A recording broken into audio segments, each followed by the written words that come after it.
Hi, my name is Emily Bolin with Sally Crew at Sally Beauty. Today I'm going to be sharing with you my DIY hairstyle for the holidays, which is big, fun, textured hair.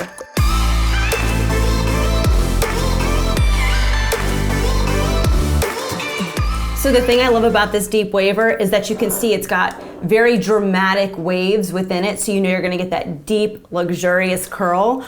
Also, there's a lock technology for when you're storing it, so when you're ready to use it, you can actually just flip that switch up and it opens, and you just clamp down on the hair and it releases really easily. It's got an on and off button. It's also got a place for your thumb to go, and you can control the temperature. I tell people all the time, being able to control the temperature with a hot tool is so important, because this hot tool specifically goes up to 430 degrees. So if you're turning it up that high each and every time, you can definitely stress your hair out. Most hair doesn't need the curl to be that warm and that high. So just by lowering that a little bit, you can find what works for you based off of how your hair takes to the wave. So to begin, I'm going to section my hair. Sectioning is so important and very underrated, but it's what's going to keep our waves looking very unison, because that's what we want with this look.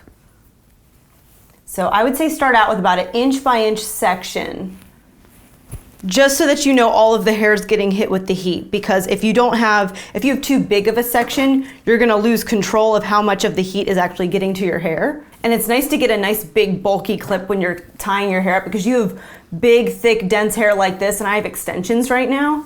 So this hair weighs a lot.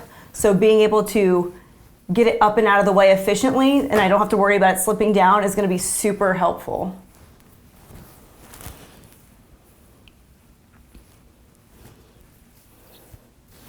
And starting out with that really thin section on the bottom. I'm gonna go ahead and grab this section of hair, and I'm gonna begin right toward the top at the base. And I'm just going to clamp down. I'm gonna hold that there for about 5 seconds and lift back up. And you can already see how I have that wave in my hair. Now you see where the next wave goes up? I'm gonna make sure that I clamp back down in that same formation so that the wave looks consistent and we don't have any lines in the wave. Gonna pick back up and do it once again. And you can see I'm getting that really easy beach wave. This is great for people that feel like they can't curl their hair at home, they're just not hacking it. This gives you more of like a luxurious wave and a more unison wave, which is also a really fun look to try out for the holidays. And you can already see how much of that wave we have in there. And we're not gonna comb through this, we're not gonna brush through it, because that's how we lose the curl. We want the curl to cool down before we put anything through our hair. A great tip for when you're doing a heat style on your hair is to go ahead and get a really great thermal protectant. This is something that you can spray on your hair, usually when it's wet or dry. This one specifically is the Beyond the Zone. This one is a spray on, and I'm actually gonna use it while it's dry, and I just hold it far enough back to where I can do a light spray and I know that it's coating that hair evenly. And I'm gonna go ahead and move on to this section. Same thing, I'm gonna start at the base, hold down, and then release. Find that wave, hold down, and then release. Always find where your last bump was, because that's gonna help you not get a line in your wave pattern. And you can always go back and fix something. So if you mess up, like see how this is a little bit longer right here, I can just go ahead and find that wave pattern again, clamp down one more time. And that's where the heat protectant helps us a lot, because we know that we're not getting that full amount of heat coverage and damage because we use that heat protectant. So this is definitely a foolproof system to get that perfect wave without having the skill of having to pick up all the hair and wrap it around the curling iron in such an easy way. This would actually make a great gift for somebody who can't curl their hair. So if you have somebody like that in your life, this is a great tool. So I'm going to continue with the next section, and same thing. So I'm going to unpin my hair and bring this all back down, section by section. I'm going to pull down a little bit more of this hair.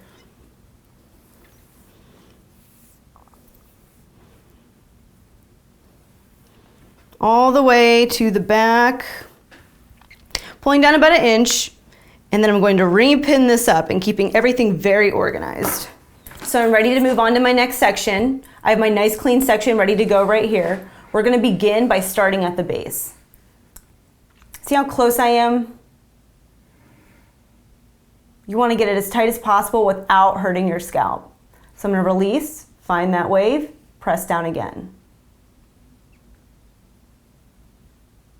Release, and again. And that's all that it takes.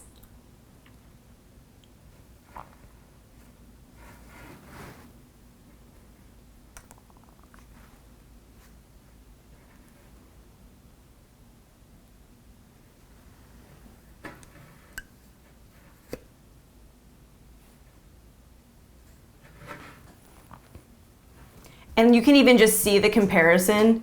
Like, look how fun this this color melt looks when you're combining it with a really cool style. So having the right styling tools is what's also gonna make the difference to make your hair look that much better. And because my hair was so big and puffy because of all the blonding that I do to it, the heat tools are what are gonna give it that smooth look in combination with a bunch of our, health products. And I'm gonna go ahead and move on to my next section. Same thing, I'm not gonna brush out anything that I did because I want that to cool before I mess with it. A great indication to know if you should turn the heat up or down on your tool is that if you're not getting the wave that you're looking for, you wanna go ahead and just turn it up a little bit just to make sure that you're getting enough heat to where you can see the style. If you're getting the style almost immediately and you're barely touching the hair, it's time to turn it down.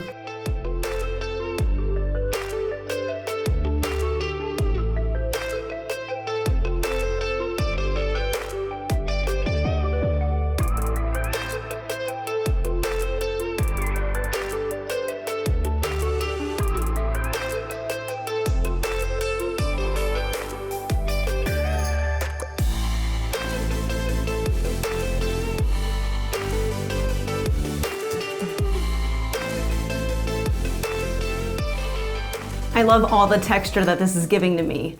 This is like mermaid hair and I'm here for it, and I love the way that it breaks up my color even more. Like, I love the blends, how you can see my hair go from icy to warmer. It's almost creating contrast and I'm in love with it.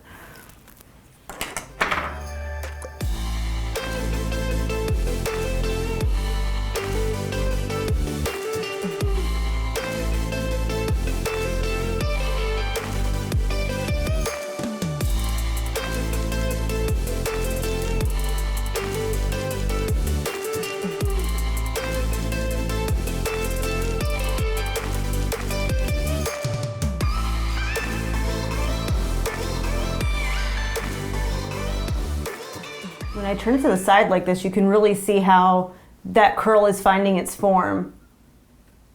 Very, very easy to get that wave. And remember, try not to get your fingers in there as much as you can, because the more you start moving the hair before it has time to cool, you're gonna lose the wave pattern. What we wanna do is let everything cool down first before we go putting our hands or product or any type of brush through it, because then everything will be not the way that we planned.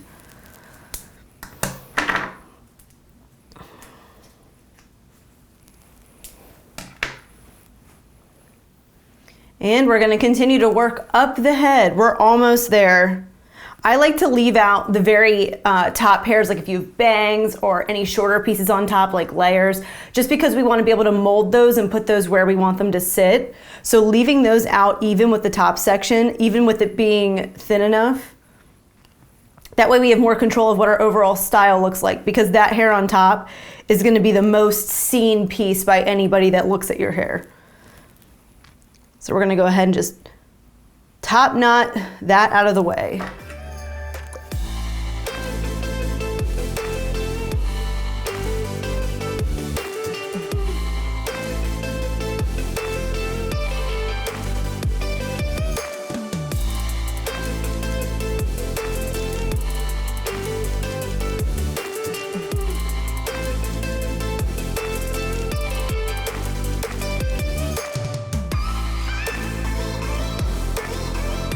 So now we've reached the top. I'm gonna let down all of my hair. And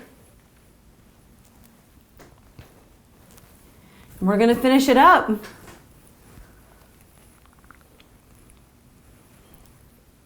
So the bangs, I like to like position right where I want them because I know once I put that wave in, it's gonna be hard to get it back out. Anytime you're putting, you know, above 200 degrees of heat on anything, it's very hard to counteract. So it is smart to kind of section your hair, know where you're putting certain waves and how you want something to sit.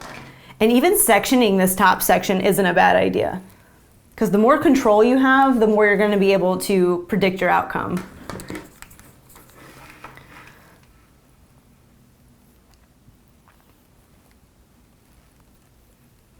And thinner sections are going to allow you to get closer to the scalp. So if you take an even thinner section than what I was even intending, I can get right up on the base. And I want to make sure I get that end in so that that's got a wave to it as well. And I do believe you don't need as much heat on your ends or any short pieces. If you have any broken hair, just make sure you're not laying it on that hard, because that's an easy way to make your hair more damaged.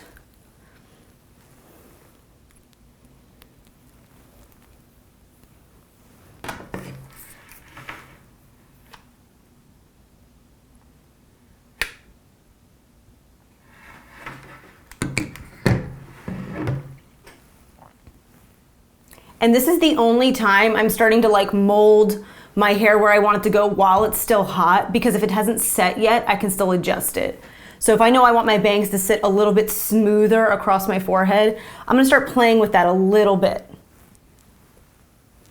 because that will cool down in the style that I want it to sit in. And you can see how I'm already getting, even though my bangs are short, I'm getting them to cooperate because I can mold them in with the rest of the wave.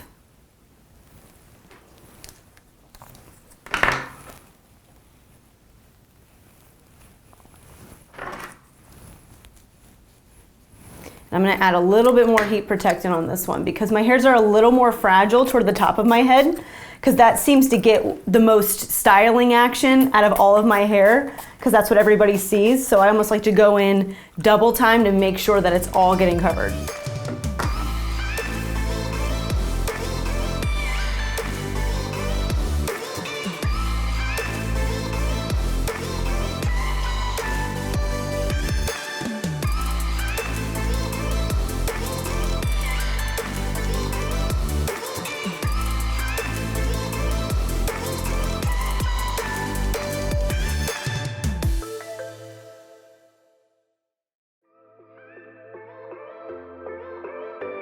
So as you can see, it's really easy to get that big, wavy, textured hair with the Hot Shot Tools Deep Beach Waver.